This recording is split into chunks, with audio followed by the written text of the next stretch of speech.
प्रभु की महिमा के लिए भजन 23 को हम पढ़ेंगे और इसके द्वारा से परमेश्वर की आशीष। यहोवा मेरा चरवाहा है, मुझे कुछ घटी न होगी। वो मुझे हरी हरी चराइयों में बैठाता है और वो मुझे सुखदाई जल के झरने के पास ले चलता है। वो मेरे जी में जी ले आता है। धर्म के कामों में वह अपने नाम के निमित्त मेरी अगुवाई करता है। चाहे मैं घोर अंधकार से भरी हुई तराई में होकर चलूं, तो भी हानि से न डरूंगा, क्योंकि तू मेरे साथ रहता है। तेरे सोते और तेरी लाठी से मुझे शांति मिलती है। तू मेरे सताने वालों के सामने मेरे लिए मेज बिछाता है। तूने मेरे सिर पर तेल मला है, मेरा कटोरा उमड़ रहा है। निश्चय भलाई और करुणा जीवन भर मेरे साथ साथ बनी रहेगी और मैं यहोवा के धाम में सर्वदा वास करूंगा। प्रभु के वचन के पढ़े और सुन जाने पर आशीष दे। प्रभु यीशु मसीह ने, परमेश्वर ने एक बार लोगों से पूछा, जब तुम 40 वर्ष जंगल में चले, क्या तुम्हें किसी बात की घटी हुई? उन्होंने कहा नहीं। यीशु मसीह ने कहा, जब तुम गए मेरी आज्ञा के अनुसार, ना तुमने झोला लिया, ना पैसा लिया, ना ज्यादा कपड़े लिए, तुम जिस अवस्था में गए और तुम्हें क्या किसी बात की घटी हुई? चेलों ने कहा नहीं। हमसे भी सवाल करता है। दाऊद इस भजन में लिखता है, परमेश्वर हमारा चरवाहा है, इसलिए मुझे किसी बात की घटी न होगी। हम डरते हैं हानि से। किसी बात की हानि ना होना चाहिए। अगर हानि हो गई तो मेरा चेहरा लटक जाएगा। हानि हो गया, हमारी गति हो जाएगी, हमें असफलता महसूस होगी। हानि हो गई तो मुझे लगेगा कि मेरा सब कुछ बर्बाद हो गया। परंतु परमेश्वर का वचन कहता है, मैं हानि से नहीं डरूंगा, क्योंकि इसलिए तू मेरे साथ। जब परमेश्वर हमारे साथ है तो हमें डरने की जरूरत नहीं है। आज मैं 2-3 विषयों पर बात करूंगा। पहली बात है, नीति वचन और 14 के 14 पद में, वहां पर परमेश्वर का वचन में लिखा है, नीति वचन 14 और 14, जिसका मन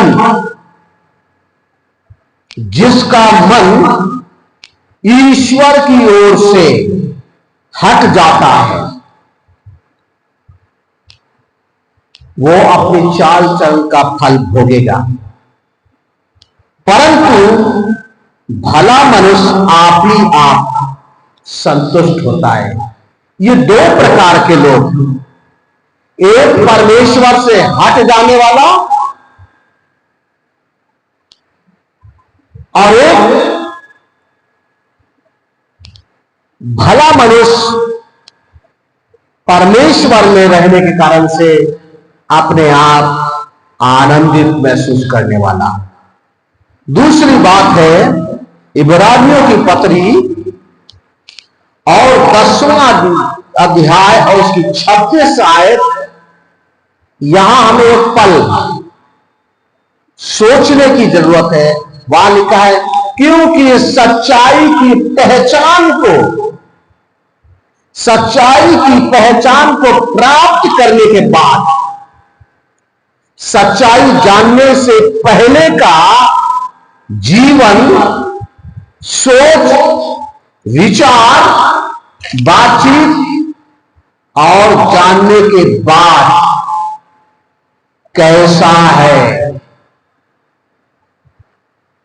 हम अपनी दृष्टि में हो सकते हैं अच्छे, परंतु परमेश्वर की दृष्टि में कैसे हैं, हमें यह देखना है। क्योंकि सच्चाई से पहले सब गवाही देते हैं, मेरा जीवन पाप से भरा था, मेरे जीवन में कहीं सुख नहीं था, कहीं कोई आनंद नहीं था, मैं रोगी था, मैं निराश था, मैं दुखी था, मैं पीड़ित था, अकेला था। एक व्यक्ति के बारे में हम बाइबल में पढ़ते हैं, यूहन्ना का सुसमाचार 5वां अध्याय और पहले पद से, एक व्यक्ति 38 वर्ष बीमारी के आरंभ होने से बीमारी के अंत तक क्या करता रहा, बीमारी को ढोता रहा, बीमारी के नीचे दबा रहा, बीमारी उसकी बोझ थी और बोझ के कारण से वो जब उसे कुंड में उतरना चाहिए था, बीमारी उसे वहां तक पहुंचने नहीं देती थी और वो उम्मीद करता था कि कोई आए और हमारी मदद कर दे, परंतु आज ऐसा ही ये धोने वाला जीवन यीशु मसीह ने कहा, जो थका देता है, निराश कर देता है। लेकिन कितनी अच्छी बात, ये 38 साल तक ढोता रहा लेकिन निराश नहीं हुआ, फिर भी खड़ा रहा, पड़ा रहा। यीशु ने कहा, बोझ से दबे हुए लोगों मेरे पास आओ, मैं तुम्हें क्या करूंगा, विश्राम, छुटकारा दूंगा। बाइबल हमें इस बात को बताती है तमाम कि सच्चाई को प्राप्त करने से पहले के बारे में हमें कुछ लेकर के कागज अपने से बैठकर विचार करना है, परमेश्वर की उपस्थिति में पहले का और प्राप्त करने का के बाद का अंतर। और अगर ये नहीं समझ में आ रहा है तो बाइबल में नीति वचन में लिखा है कि दुख भोगता है, इसलिए क्योंकि ईश्वर को, परमेश्वर को उसने छोड़ दिया। परमेश्वर को तो नहीं छोड़ा परंतु परमेश्वर से मन हटा लिया और उन तमाम चीजों को बाइबल में गिनती किताब उसका 32-23 में लिखा है। पाप एक ऐसी समस्या है जो मनुष्य के लगने वाली है। पाप मनुष्य के पास आता है, वो चाहे जवानी में आए, चाहे बचपन में आए, चाहे पैदा होते जाए, चाहे पेट में आए, पाप आता है और मनुष्य के जीवन में चिपक जाता है। फिर वो घर बनाता है और फिर अपने अहंकार को, अपने कामों को, अपनी बातों को प्रकट करता है। सच्चाई प्राप्त करने के पहले और सच्चाई प्राप्त करने के बाद दोनों के अंतर को समझना बहुत ही जरूरी है। क्यों? इसलिए परमेश्वर का वचन कहता है, जो परमेश्वर की सच्चाई प्राप्त करने के बाद और फिर पीछे हट जाए तो उससे मेरा मन प्रसन्न नहीं होगा। यीशु मसीह ने कहा, जो हल पर हाथ धर करके और मैं पीछे देखता है, वो कोई भी क्यों ना हो, वो मेरे योग्य नहीं हो सकता। कितना भी धार्मिक हो, कितना भी ज्ञानी हो, कितना बुद्धिमान हो, कितना पढ़ा लिखा हो, कितना खूबसूरत हो, कितने ऊंचे पद पर हो, परमेश्वर के लिए वो कोई मायने नहीं रखता। परमेश्वर का वचन कहता है, जब इब्रानियों के पत्री पौलुस उसका 9:28 में एक बड़ी अच्छी बात लिखते हैं, और वहां लिखता है, हम पीछे हटने वाले नहीं हैं। 10 का और 39, हम पीछे हटने वाले नहीं हैं कि नाश हो जाएं।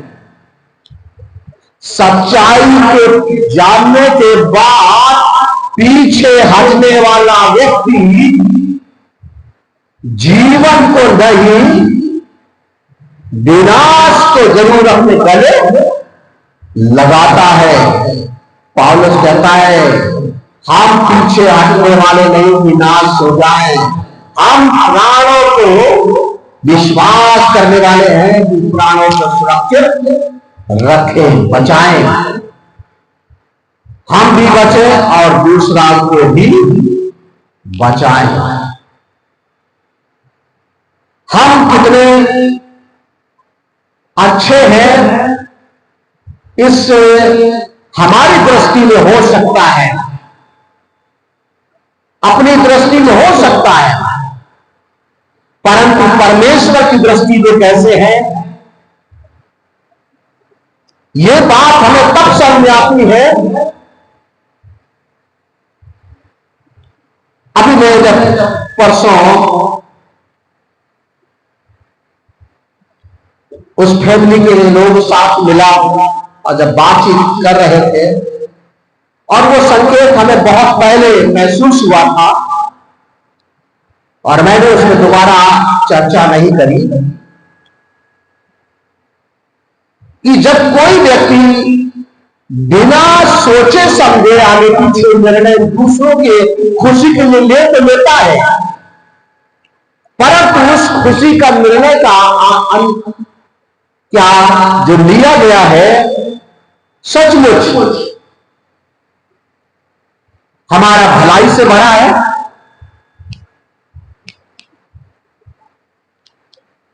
यदि सच्चाई और भलाई से भरा है तो कैसा भी जीवन में अवसर आए हम उसे आदर के साथ स्वीकार करते हैं। परंतु अगर चतुराई से लिया गया हो, भावनात्मक लिया गया हो, वो निर्णय कष्ट का कारण होता है। परमेश्वर हमें कष्ट नहीं देना चाहते, ना वो किसी को देते हैं। वो चाहते हर एक व्यक्ति खुश रहे, आनंदित रहे, लेकिन कई बार हम अपने आप में ही उस आनंद को खोते हैं और दूसरे के भी आनंद को छीन होने का कोशिश करते, छीनने का। परमेश्वर हमें इस बात के लिए कि ईश परमेश्वर से अगर मन हट जाए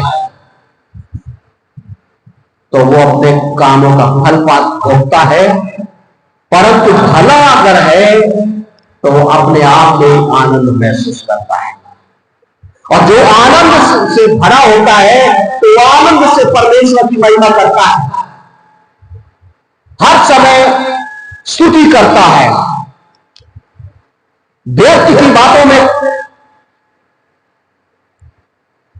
नहीं उलझता है, क्योंकि परमेश्वर ने मूर्खों को चुना है, ज्ञानियों को नहीं चुना है। ज्ञानियों को छिपा रखा है, मूर्ख बन जाए परमेश्वर के लिए। परमेश्वर का वचन कहता है, परमेश्वर इब्रानियों के पत्री और उसका 6 का 10 परमेश्वर अन्यायी नहीं है। मनुष्य अन्यायी हो सकता है, लोग अन्यायी हो सकते हैं, परंतु परमेश्वर अन्यायी नहीं है। वो भले को भी देखता है और बुरे को भी देखता है, सच्चाई पाने वालों को देखता है, ना जानने के वालों के बाद को भी देखता है। लेकिन धन्य है वो लोग जो प्रत्येक परिस्थिति में उन बातों पर चिंता नहीं करते हैं, नुकसान होगा इस बात की चिंता करते हैं कि परमेश्वर हमारे साथ है। और जिसके साथ परमेश्वर है, जब इस्राएलियों को इब्रानियों गिनती की पुस्तक और निर्गमन की पुस्तक, व्यवस्था की पुस्तक, तेरा परमेश्वर यहोवा तेरी ओर से लड़ता है। जिसका परमेश्वर हमारी ओर से लड़े तो हमें लड़ने की क्या जरूरत है? हमें लड़ने में लड़ने की जरूरत नहीं है। हमें परमेश्वर के हाथ में समझ देना है, वो अपने आप लड़ाई को लड़ लेगा। इस्राएलियों ने, लोगों ने देखा इनका परमेश्वर इनकी ओर से लड़ता है। हमारा जब ऐसा परमेश्वर है तो फिर हम क्यों परमेश्वर से अपने मन को हटाते हैं और यह साबित करने की कोशिश करते हैं कि हम परमेश्वर में हैं? हमें साबित करने की जरूरत नहीं है, साबित तो परमेश्वर करेगा। यीशु मसीह जब इस दुनिया में आया, सुसमाचार तो दूतों ने सुनाया। बाइबल कहती है वो इसलिए आया ताकि न्याय के विषय में लोगों को बता दे। न्याय के बारे में लोगों को बता दे। हर एक व्यक्ति का न्याय होगा, हर एक व्यक्ति का न्याय होगा और उसे उसके कामों को फल परमेश्वर देगा। हमें परमेश्वर का वचन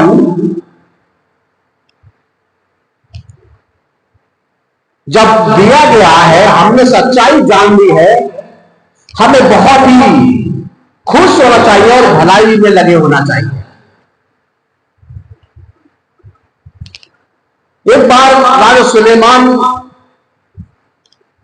एक पेड़ के पास खड़े थे और उस पेड़ के पास खड़े होकर के वो देख रहे थे कुछ जंगली जानवर आकर के उस पेड़ पर चल रहे हैं और चढ़ करके उसके फूलों को जो लगे हुए थे पेड़ में और उस फूलों को नुकसान पहुंचा रहे थे और जिसके कारण से वो फूल समाप्त हो रहे थे। और उन्होंने कहा श्रेष्ठ गीत की किताब में उससे तमाम फल भी नष्ट हो गए। उन्होंने कहा छोटी छोटी इन लोमड़ियों को पहचानना, क्योंकि फूल लगे हैं इससे पहले कि फल लगे, नहीं तो फल भी समाप्त हो जाएंगे। हमारी जिंदगी में भी यही बात परमेश्वर समझ देता है। फल आने से पहले फूलों को सुरक्षित करें। अगर फूल सुरक्षित नहीं है तो फल की उम्मीद छोड़ दें। बिना फूल के फल संभव नहीं है। और जब फल आता है तो परमेश्वर का वचन कहता है परमेश्वर पेड़ को छांटता है ताकि और फले।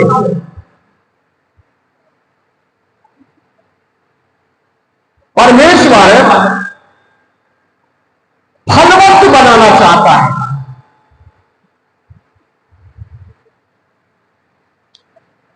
हमारे चेहरे हमेशा जब खुशी से भरे रहेंगे, जब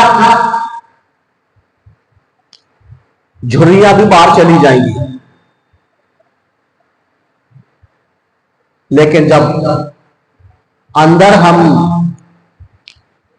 कुड़कुड़ाहट रखेंगे तो फूल भी झड़ जाएंगे, तो फल की उम्मीद न करें। इसलिए परमेश्वर कहता है जिसका मन परमेश्वर के से हट जाए वो अपने फल कामों का फल भोगता है, और जो व्यक्ति भला है वो व्यक्ति अपने में आनंद महसूस करता है। दूसरी बात, सच्चाई के जानने के पहले का जीवन, सच्चाई जानने के बाद के, क्योंकि हमारी जानने का पहले वाला जीवन क्या था, क्या सोच थी, क्या विचार था, आगे हमारी एक मार्ग है, उस मार्ग में हमें एक रास्ता दिखाने वाला चाहिए। बिना रास्ते वाले चलने या उसके आगे चले बगैर पीछे हम संभव नहीं है कि हम जीवन में सब कुछ खुशी पाने। खुशी पाने के लिए, जीवन में चमकने के लिए, जीवन में आनंद के लिए, वो है प्रभु यीशु मसीह। क्योंकि वो यूहन्ना में कहता है, मैं चाहता हूं तुम्हारा आनंद तुमसे कोई छीनने ना पाए। हमारी खुशी को छीनने वाली तमाम प्रकार की बातें हैं, तमाम प्रकार के तरीके हैं कि किस तरीके से खुशियां छीन ले। लेकिन यीशु मसीह चाहते हैं कि हमारा जीवन आनंद से भरा रहे, और छीनने वाली व्यक्तियों से वो आप ही निपट लेगा। जब ऐसा परमेश्वर हमारा है तो हमें बहुत ही सावधानी के साथ, उसने कहा यहोवा परमेश्वर मेरा चरवाहा है। जब जीवन में कभी घटी नहीं हुई, 40 साल घटी नहीं हुई, उन लोगों के जीवन में परमेश्वर का वचन कहता है जब इतनी भीड़ थी, जहां 2 रोटी और 5 मछली थी, कोई घटी नहीं हुई, जब वो कुछ नहीं लेके चले थे और उन्होंने पूछा क्या तुम्हें कुछ घटी हुई, हम उन सारी आशीषों के पाने के बाद फिर हम गुनाह करते हैं, तो इसका मतलब इब्रानियों 10 में कहता है तुमने जान पूछ करके बुराई करी है, जान पूछ करके गलत करा है, जान पूछ करके। और जान पूछ करके गलत करने का मतलब है, बाइबल में साफ लिखा हुआ है, दंड। यहां पर परमेश्वर का वचन कहता है जानबूझकर पाप कर रहे हो पापों के लिए फिर कोई बलिदान अब बाकी नहीं है। कोई अब बलिदान पैसे से नहीं काम चलेगा कि 4 पैसे दे दिए हमने दान में डाल दिए तो सब कुछ हो गया, हमने बाइबल पढ़ ली, सब कुछ हो गया, हमने प्रार्थना कर ली, सब कुछ हो गया। बाइबल कहती नहीं, जानबूझ करके गलत करने का मतलब है दंड की ओर बढ़ना, और ये पाप आता है ताकि हमें दंड के अधीन बना दे। हमें सावधान रहने की जरूरत है, क्योंकि बहुत ज्यादा जहां बातें होती हैं तो वहां अपराध भी होता है। नीति वचन साफ कहता है बखेड़े होते हैं, वहां गलत भी होता है। हमें बखेड़े करने की जरूरत नहीं है, हमें यह साबित करने के लिए कि हम बहुत अच्छे हैं, हमें यह भी कहने सकते हैं हम बहुत बुरे हैं। हम जैसे भी हैं परमेश्वर के साथ हैं। दूसरा कैसे है, दूसरा भी परमेश्वर के साथ रहे, ना कि हम उसे। क्योंकि परमेश्वर का वचन कहता है यीशु ने इस दुनिया को न्याय के बारे में बता दिया है, क्योंकि वो भी दोबारा जब आने वाला है तो वो सुसमाचार के साथ नहीं आएगा। वो इसलिए नहीं आएगा कि तुम मेरे बहुत प्रिय हो, वो आएगा न्याय के सामने करने को आएगा, और जिसने जो किया है उसके अनुसार हमें जांचने जरूरत। हमारा मन परमेश्वर से हट तो नहीं गया, हमने सच्चाई को जानने के बाद कहीं ऐसा तो नहीं कि हम गलत कर रहे हैं, कहीं ऐसा तो नहीं कि हम अपनी दृष्टि में केवल सही है, परमेश्वर की दृष्टि में कैसे है। परमेश्वर हमें मदद करे, समझ दे। ये गंभीर विषय है, ये चीखने और चिल्लाने का नहीं है, जांचने का है। हम अपने आप को जांचें ताकि परमेश्वर की दृष्टि में हम, बाइबल कहती है परमेश्वर, जब यूहन्ना के बारे में, जकरिया के बारे में कहा गया, वो परमेश्वर की दृष्टि में धार्मिक है, जिसे परमेश्वर ने यूहन्ना को दिया, जो यीशु मसीह के आने से पहले उसका मार्गदर्शक बना। हम परमेश्वर की दृष्टि में कैसे हैं? मनुष्यों की दृष्टि से हमें कोई फर्क नहीं पड़ा। मनुष्य की दृष्टि कैसी है? आज एक दूसरे के ऊपर केवल कीचड़ उछालते हैं, झूठ पर झूठ बोलना पसंद करते हैं, परंतु हमें परमेश्वर का सिखाता है हमें झूठ बोलने की जरूरत नहीं है।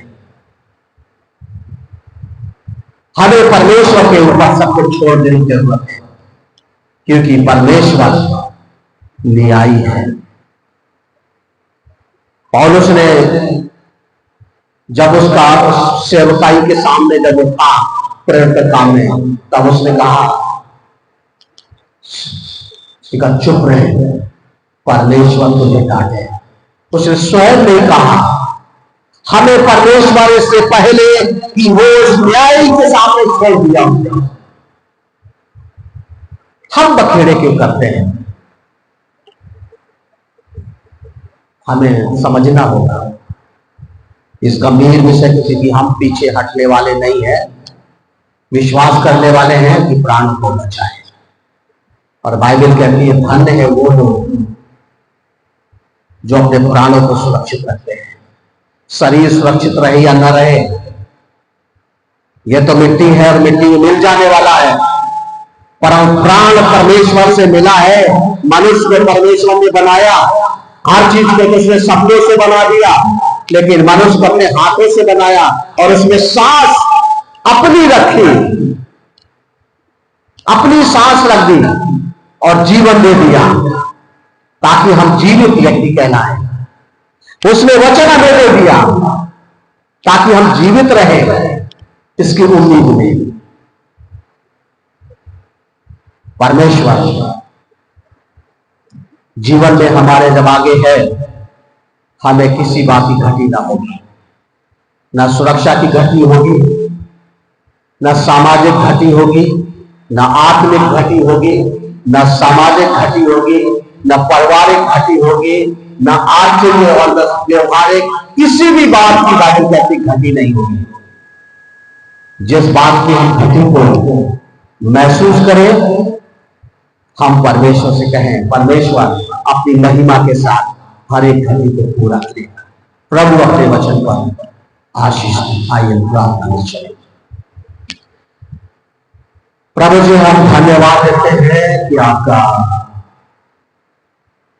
वचन इसलिए दिया गया है ताकि वो हमें समझाए और बुद्धिमान बनाए और उन भेदों को जो गुप्त है उन्हें दिखाए, प्रकट करे। प्रभु यीशु मसीह हम धन्यवादित हैं आज आपके वचन के लिए कि हमारा दावा पौलुस के समान हो कि हम पीछे हटने वाले नहीं। प्रभु हम हर एक बात के लिए आपके सम्मुख रखते हैं, सहायता करें, अगुवाई करें, हर एक व्यक्ति को भी प्रभु जी आशीषित करें,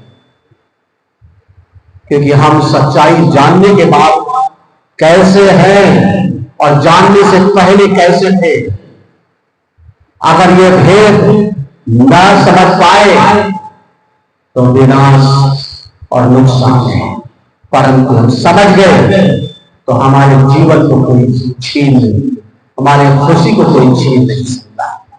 और दे पिता परमेश्वर, हमारे जीवन में, हमारे परिवार में, हमारे तमाम सुनने वालों में, सब में प्रभु ये आशीष हो, ताकि उनका जीवन, ये किताब हमें इसलिए दी गई ताकि हमें समझाए और सही सुधार में लाए, और ताकि हमारे जीवन सुधरते चले जाएं। और परमेश्वर का वचन कहता है, जब तुम्हें समझने में ना समझ आए तो नीति 32 और उसका 11-29 में कहता है, मुझसे सीखो। हम यीशु से सीखें, यीशु से सीखें, और जब यीशु में सिखाएगा हमारे जीवन महत्वपूर्ण बन जाएंगे। प्रभु अपने वचन पर और अपने दास और दासियों पर और हम पर आपकी आशीष। ये प्रार्थना प्रिय प्रभु यीशु के नाम में, आमीन। थैंक यू, धन्यवाद प्रभु, आशीष दे।